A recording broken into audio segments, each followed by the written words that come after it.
You might be an incel, but not to fear, because the defector is here.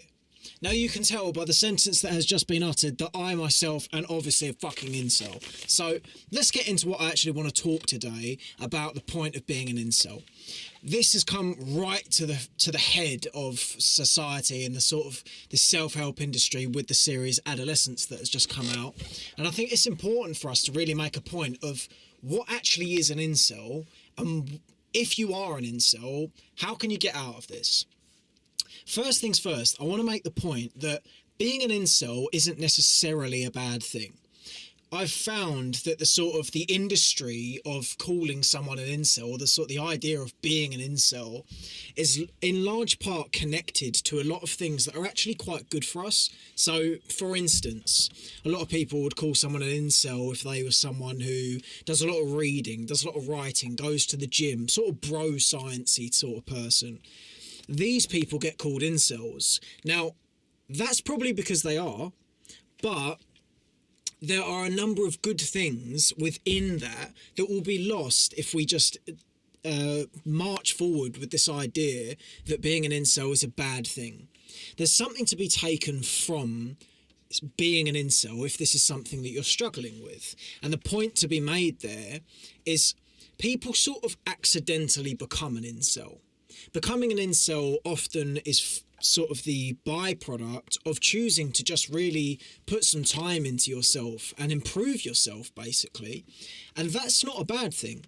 And that shouldn't be lost in translation when it comes to sort of getting out of being an incel.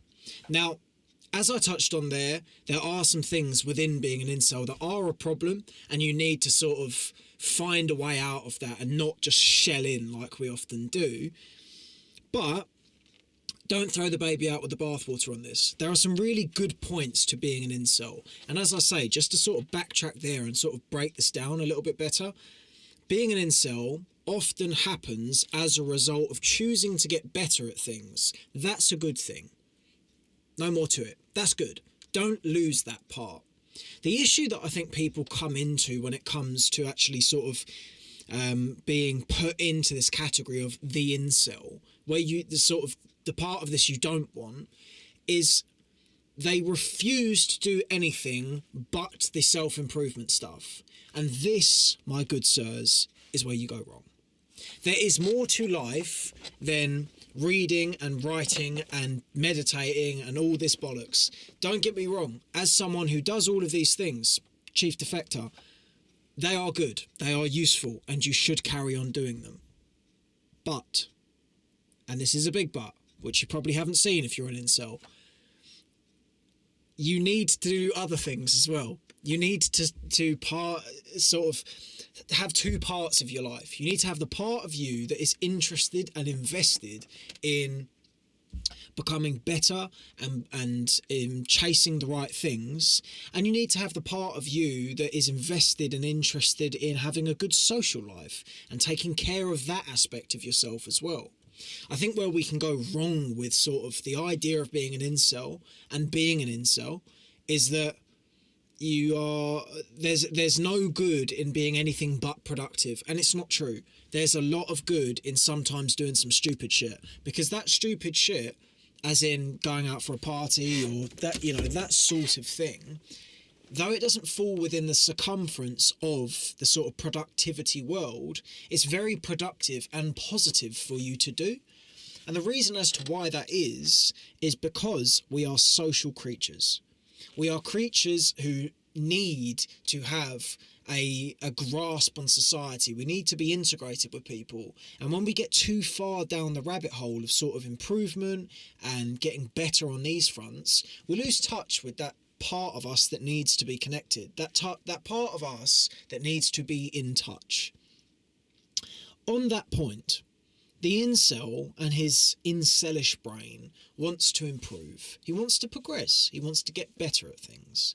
And this is a cheat code on this. This is exactly the way you got into this is the way you're going to get out of it. Because the mind that wants to improve just needs to realise that in order to improve, it needs to pivot.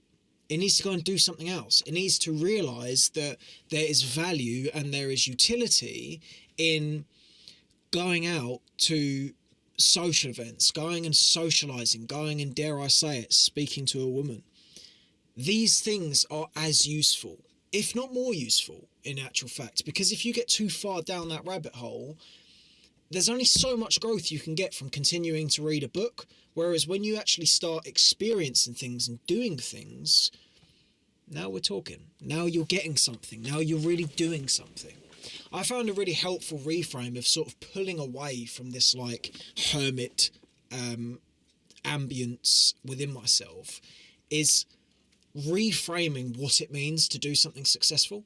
So rather than sort of running with this narrative that if I stay at home today and I do this amount of study and I meditate twice and I have my cold shower and I do my stretches and all the rest of it, rather than assuming that that is the only way of having a good day, I brought into play that quite possibly a good day could look something like going out for the whole day, socializing with a lot of people and getting talking to people, getting out there.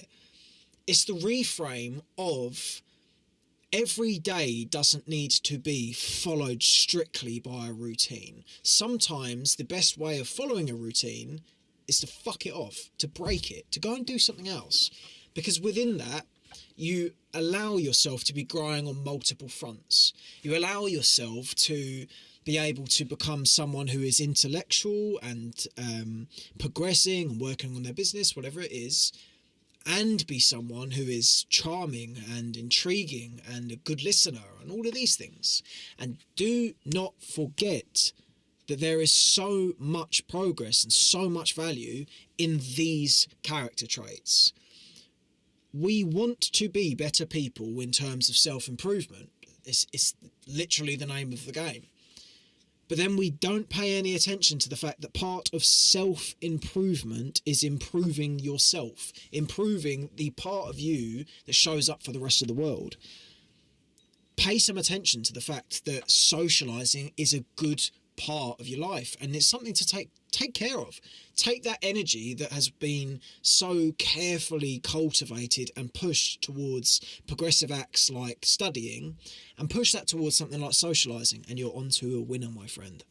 On that point, a video that I made recently that I sort of want to touch over again, just to sort of clarify what it was that I meant, was basically, for context, I made a video that was talking about the utility of going to parties, of actually going out. Now, as I touched on there's a great deal of value in doing this. And I noticed that within myself, a feeling of sincere disconnect that was prevalent within my mind was quite quickly eradicated as a result of actually just going out and going to a party. Now, the unfortunate thing is, if you run in these circles of self-improvement, which obviously I do, this is ridiculed and it's made look like a bad thing, when in actual fact it's not. I have noticed that within myself there's been almost a level of shame within myself to be putting out on my social medias a message like that I'm an advocate of parties, because I've spent so long in that mindset. It sort of feels to me like I'm slipping off, falling by the wayside somehow, when in actual fact, as we've touched on, I'm just surrounded by incels. Not totally. On that point, we need to be careful of the frames that are in place for us, because if we're running with this narrative that, no, if you're going to parties, you're doing something wrong, you need to be in bed at 9 p.m. doing your fucking human meditation bullshit, or not bullshit, you know what I mean. If we run with this narrative for too long, we just embed ourselves, we indoctrinate ourselves into thinking that the only way of being good is to do this thing. And when you're getting further and further from being able to actually maintain eye contact with someone, you need to change something. And the thing that you need to change is something that you have all of a sudden turned to become taboo. Now, this is where you need to test your frames, and you need to make sure that you're consistently determining whether you're sort of going in the right direction or not. A video that I made yesterday, which was an off-cut of a shit video that I hated, was this sort of too much, just enough sort of idea, where you might do too much of the self-improvement stuff, and then you bring that back and you realise, yeah, I kind of need to actually like go out and do things. I need to go and touch grass, as the saying goes. So you go out and you touch plenty of grass, and then you realise that actually, I need this bit as well. So you bring them both together into the middle to create the product that is the sort of nice middle ground, sort of the balance. And the point that I made with this was that balance on this point is not necessarily 50-50. It could be something like 70-30. It could be something closer to sort of this off balance that provides you with enough of the improvement, but also enough of the bearing with society to, you know, go out and have a party or something. Make this point known within your head that you can spend some time doing something that has nothing to do with improving. You can spend some time that you just go, do you know what? I actually just want to go and enjoy that. I want to go and do that thing. Maybe it's not the wisest thing to do. Maybe I shouldn't eat that. Or maybe I shouldn't do whatever, you know, whatever it is. Sometimes just do things because you want to. Don't get so embedded in your routine that you can't do things just because you want to, because you should do that. It's good for your soul, and the soul is the integral part of the human essence. We don't pay enough attention to it when it comes to self-improvement because we pay too much attention to buzzing our heads and starting podcasts. So on that point, I would like to sort of backtrack a little bit into how someone becomes an incel, and maybe this resonates with you, and if it doesn't, just consider it as something that you might at some point come into, and if you do, just be aware of it. We're very quick to denigrate an entire group of people when one person does us wrong.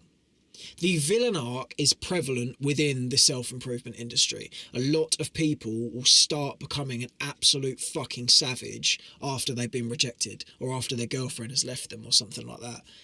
Now, within this, there is this sort of brewing apathy of annoyance where it's like, oh, fuck women, I'm going to just become really hench and really academic and now you're going to miss me.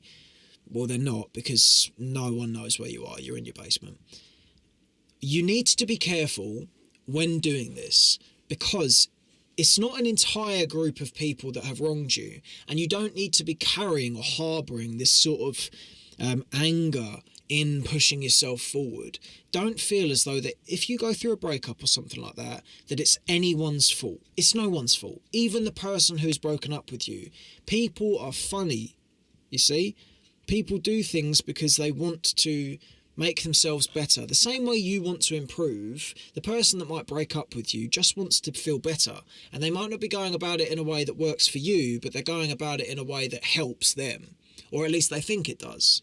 So just be mindful of the fact that sometimes the energy that puts you into becoming someone who does this stuff, who becomes a fucking savage, is not necessarily the strongest of energies to continue moving forwards with, because it might actually be embedded in sort of, like you see with like proper incels, that they just hate women. And it's like, come on, you the only reason you don't like women is because you don't have one. It's because you're not in a relationship. And speaking from experience here, I spent a long time not that bad down that road, but sort of slightly in that direction. And I came to realise relatively recently that actually, no, I just want something I don't have, and I'm being a bit salty about that, as the saying goes. The point I want to encompass today's video in saying, being an incel, so long as you move in the right direction as of this point, good. It's a good thing. Trust me, it's a good thing, because you have cultivated some really strong aspects within yourself. You're someone who has worked towards things, who's decided to put themselves first and really, take care of themselves to the point where they're deciding that I want to get better at that and better at that and better at that. That's wonderful. And you should be proud of yourself for that. Also, the reason why this starts a lot of the time is because you've been pushed by something that has forced you to find somewhere to try and find some comfort. And the fact that your idea of comfort is the discomfort of improvement means that you are kind of a fucking tank. But you've got some chinks in your armour, because You're struggling to integrate and socialise with people the way that you should. And on that point, you need to learn to do that. But this isn't difficult. It's really not that hard. All you have to do is just put yourself in the circles. If you're someone who doesn't go out, go out. You'll have friends. We've all got friends. I'm not even going to appeal to the demographic that doesn't have friends, because they don't exist. We've got friends. Everyone's got friends. Find some friends, go out. Go anywhere. Go to a coffee shop. Go to a bookshop. Go to a club. Go to a pub. Go to a park. Go on a walk. You just go anywhere. Go anywhere and get used to being with people. Speak to someone that you don't know. Do that consistently. You'll be onto a winner.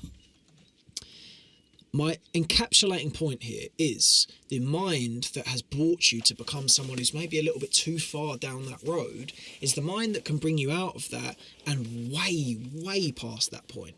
Because you spent the time sort of hermiting away and really cultivating some strong aspects within yourself that no one else has done. And now you can look and go, right, I've improved all of this stuff. Let me go and improve over there. And let me do that. Let me get all of this in order as well. You bring that back to base and you'll be the charismatic, smart, educated, hench fucking Chad that you want to be. Now that doesn't sound too bad, does it? But all you've got to do is just recognise maybe you've gone a little bit too far down that road. An important point that I shall end this video with: when you make a mistake or when you go in a direction you don't want to go in, you can always turn back. You can always do something to change it. You can always realise that there's something about yourself that you'd like to change. And the key to that is being honest. And honesty will help you tremendously in all walks of your life. Gentlemen, ladies, whoever's watching, thank you very much.